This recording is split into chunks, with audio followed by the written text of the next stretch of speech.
Alors je viens une petite dédicace. Je m'appelle Corinne. Il a été cash, il n'a pas cherché, il a donné vraiment tous ses trucs. Daniel, il méritait ce livre en plus, parce que c'est vraiment un artiste de la gastronomie. C'est bien plus qu'un chef cuisinier.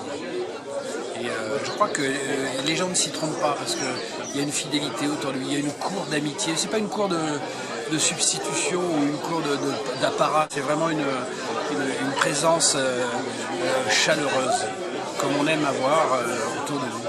C'est une jolie rencontre en plus. Là, en l'occurrence, c'est Yann qui nous a mis en contact. Mais après, bon, Yann il fait les photos de plats et de cuisine que faisait Daniel. Il nous a envoyé les recettes et puis après, derrière, on a tout fait. C'est-à-dire le format du livre, la mise en page, le choix des typos, la traduction, toute la scénographie, même l'ordonnance du livre, c'est-à-dire le choix des saisons, tout ça. On l'a suggéré à Daniel, il a accepté.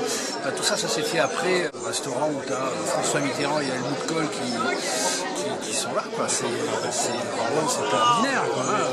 Et puis, bon, moi je dis, c'est un peu le Rollinger de l'île de Ré, Daniel. En cas, il y a Rollinger, à l'île de Ré, on a Daniel Massé. C'est un grand chef. J'aime bien la sole des copains. Ça a l'air vraiment bien. J'en ai parlé en plus avec Daniel, il me dit ça. Il faut le faire en catimini, dans la cuisine. J'ai eu envie de travailler avec Daniel et Yann parce que d'une part, je m'intéresse beaucoup à l'histoire de Saint-Clément. Et puis il me semblait que l'histoire du Chaboté, c'était vraiment une histoire qu'il fallait raconter. Puisque c'est un restaurant qui est quand même presque centenaire. Donc avec beaucoup d'anecdotes. Et Daniel est quelqu'un qui vraiment valorise son village, valorise l'île de Ré. Donc je trouvais que c'était vraiment une idée originale qui pouvait apporter un complément, disons, à un livre purement gastronomique.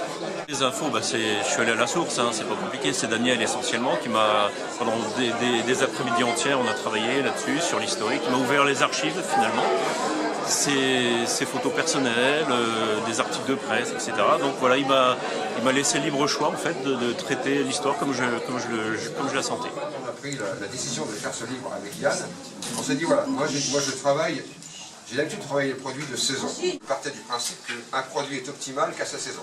C'est pour ça qu'au Chaboté, régulièrement, certains produits changent parce que naturellement, il y a des saisons pour tout. Et heureusement, parce que manger des fraises au mois de décembre, c'est pas mon tempérament. Je voulais associer tous les producteurs locaux. J'ai découvert des choses fabuleuses.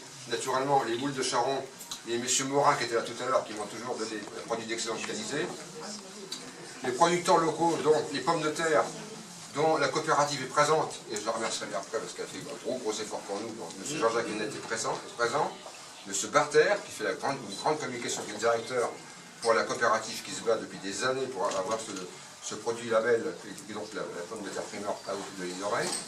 Et puis il y a également Jean-Jacques Massé qui m'a beaucoup accompagné sur le tracteur, dans les champs, pour voir comment on élabore la pomme de terre AOC et comment elle se récolte et quel résultat on a. Vous avez la preuve sur les tables de la voie, elles sont présentes aujourd'hui. C'est les premières grenades de l'île de Ré. Donc pour moi, quand je sers un bar en croûte, c'est une mignardise à côté, si vous préférez. Je vous dire l'importance, je suis peut-être un petit peu chauvin, mais le goût de la pomme de terre d'île de Ré, la grenaille, le petit goût de sablé sucré qu'elle a, il est incontournable. Ailleurs, vous ne trouverez pas cela. J'ai découvert à Sainte-Marie une femme extraordinaire, Madame Evelyne Ménager, qui a fait une culture de safran. Et j'associe ma mouclade et bien d'autres plats avec le safran de Madame Ménager. Je voudrais peut-être la voir, je sais pas si elle est par là. Voilà. On peut l'applaudir parce que les produits, on est très heureux de les honorer, parce qu'on sait qu'ils sont de qualité. Ce sont eux les ambassadeurs, ce sont eux qui travaillent la terre, les produits de terroir. C'est grâce à eux qu'on est content de pouvoir prouver que ce produit existe, mais il est dégustable dans tout l'établissement d'Île de Ré et voire ailleurs. Je peux ouvrir une parenthèse. Je voudrais dire à tous mes amis que tous les plats qui ont été réalisés, c'est Yann qui les a mangés.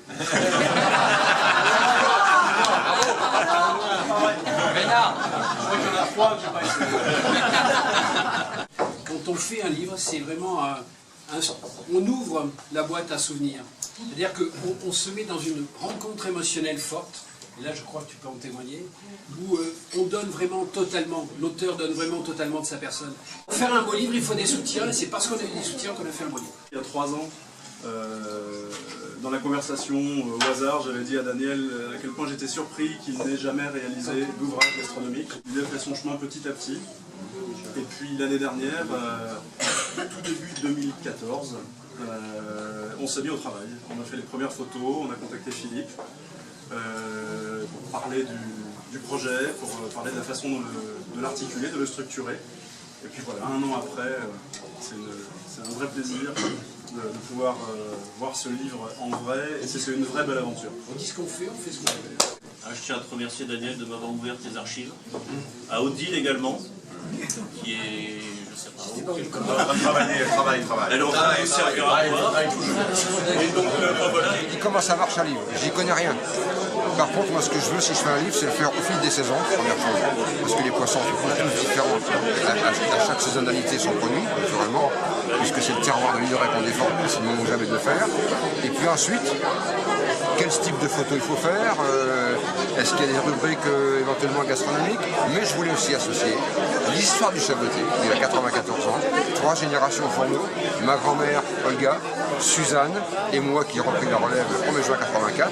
Donc au fil des saisons et des années, la gastronomie a évolué, les produits locaux sont toujours là, avec un peu plus de techniques réalisées par les producteurs locaux. On a un produit qui est très affiné et ça permet d'avoir la chance de travailler ces produits-là. Et je suis très content de faire partie de ces ambassadeurs qui mettent le produit en valeur. Ma recette préférée, c'est le vol au vent de crabe, dont j'ai vraiment un souvenir très précis, très ému, et que j'ai trouvé très bon. Et que Daniel prépare plutôt bien. Plutôt bien. Alors, il fallait quand même ne pas oublier une chose, c'est qu'à chaque fois qu'on faisait une recette, il fallait ne pas louper la recette, la perfection. Il y a des fois des problèmes techniques qui peuvent arriver. Et ben on recommençait. Et c'est parti comme un jeu. C'est-à-dire que quand je serai grand, je serai cuisinier.